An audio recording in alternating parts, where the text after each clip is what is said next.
Welcome viewers to Bodhi Unified Flow. Here we simplify complexity and amplify performance.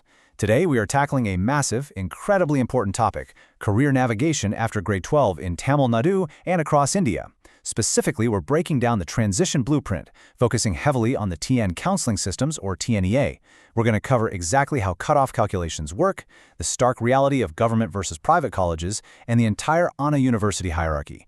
This transition from 12th grade to a professional degree, it's literally one of the most critical junctures in your entire life. So instead of just guessing or, doing whatever your neighbors are doing, we are going to look at the actual hard data and the structural realities of this entire system. Here is a quick look at our agenda for this explainer. First, the TNPEA transition blueprint. Second, calculating those all-important cutoffs. Third, decoding the ANA university hierarchy. Fourth, a deep dive into government versus private colleges. And finally, our key takeaways and references. All right, let's jump right into Section 1, the TNE Transition Blueprint. By the time we wrap up this explainer, you are going to completely master this system. You'll grasp the digital life cycle, master the math behind your cutoffs, decode the university tiers, and really evaluate that massive financial ROI. We want to empower you to navigate this upcoming admissions cycle with absolute clarity. No missed deadlines, just pure, calculated strategy. Now you might be wondering, what makes this system so unique?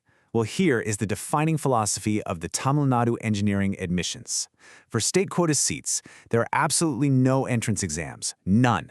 No national pressure cooker situations here. Instead, the system relies entirely on a really sophisticated normalization of your Class 12 board marks. It's specifically designed to create a truly level playing field, giving equitable access to students from all sorts of educational backgrounds across the state. So, how does this massive administrative machine actually run? It's basically a beautifully structured digital lifecycle that turns millions of data points into one single, unified merit list. It all kicks off right in May when your board results drop. You register, pay your fee, and get a unique ID. Then June rolls around. That's e-verification time. They digitally check your certificates. A quick pro tip for you here. Keep your eyes glued to that portal. If there's a glitch, you have to run to a TNEA facilitation center in person. By late June, the official merit list drops, and then July and August are all about that multi-round choice filling. Okay, moving right along to Section 2, TNEA cutoff calculations. This is where we get into the actual math, the real nitty-gritty of your standing. You aren't judged out of 300 points. It's actually a 200-point scale. Your math score is taken out of 100 at face value, but, and this is super important, your physics and chemistry marks, which are also out of 100, are basically chopped in half to 50 each. So math literally makes up 50% of your total technical merit. It perfectly reflects the heavy quantitative demands you are going to face in an engineering degree. But think about this. What happens when you and another student get the exact same cutoff out of 200? With over 2 lakh seats up for grabs, ties happen constantly. Well, the system has a very strict tie-breaking hierarchy. First, it looks at your math marks. Still tied? It checks physics. If it's still a tie, it looks at your 4th optional subject. And if, by some absolute miracle, you are still tied after all of that, it literally comes down to your age. I'm completely serious. The older candidate gets the priority. Being born just a few days earlier actually gives you a competitive edge here. All right, let's jump to Section 3, ANA University Hierarchy.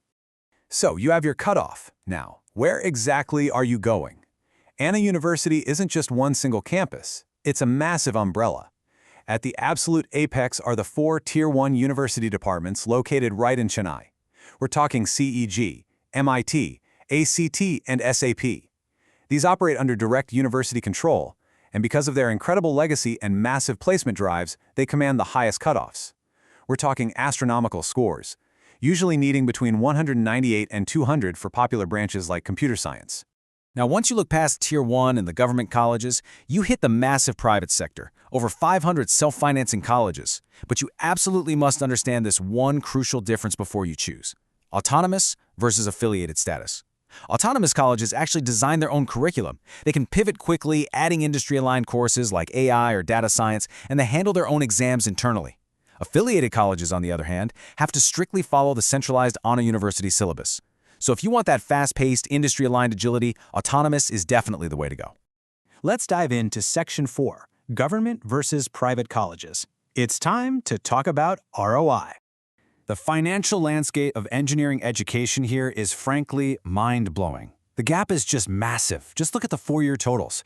A government or aided college, that's going to run you somewhere between 1.5 to 3.5 lakhs for your entire degree, and that includes hostel fees. Private colleges under the TNEA quota jump up to between 6 and 10 lakhs. But if you skip counseling entirely and go straight for the management quota at a top private college, you're staring down 15 to 25 lakhs. Let that sink in for a second. Your Class 12 merit literally dictates a multi-lakh return on investment. Luckily, to help mitigate these steep costs, the state steps in with some pretty incredible support schemes. The biggest game changer by far is the 7.5% government school reservation. It's a horizontal quota where the state completely covers full tuition and hostel fees for students coming from government schools. It's totally free. Then there's the first graduate concession, which waives tuition for first-generation learners. And if your parents make under 6 lakhs a year, there's the AICTE tuition fee waiver. The only catch here, you have to proactively claim these entitlements right when you register. Don't miss out on that. Now, when July hits and you're actually filling out your choices, please don't just guess. Experts highly recommend using the 20-60-20 rule. Since the portal lets you pick over 100 choices, make 20% of your list ambitious reaches, colleges where your score is just a tiny bit lower than last year's cutoff. Put 60% into realistic, safe alignments that perfectly match your rank, and finally keep 20% of your list as absolute safety nets. And hey, what if you get your third or fourth choice? You don't have to just settle. There's this amazing strategic tool called upward movement. Think of it like a free flight upgrade. You accept your current seat to lock it in, but you opt to stay in line just in case a higher priority vacancy opens up. Why would they open up? Because top students often drop their state seats at the last minute to join an IIT or NIT through the National Josiah counseling. Just remember, you only have a super strict 48-hour window to hit confirm on that portal. Finally, let's wrap up with Section 5, Key Takeaways and References. We have covered a massive amount of ground today. We mapped out that entire digital life cycle from May to August. You know exactly how the 200-point math works now. We broke down the vital differences between Tier 1, autonomous, and affiliated colleges. And we looked at the stark reality of the financial ROI. We basically took a giant, intimidating system and broke it down into simple, actionable steps. The blueprint is entirely in your hands now. So, the ultimate question I want to leave you with is this. Are you just going to rely on whatever college is closest to your house, or what your friends are doing, or are you going to use this hard data to mathematically engineer your ultimate career trajectory? Here's a quick look at the specific references and data portals we use to compile today's insights. Thank you so much for joining this explainer on Bodhi Unified Flow. Keep learning, keep growing, and go out there and amplify your future.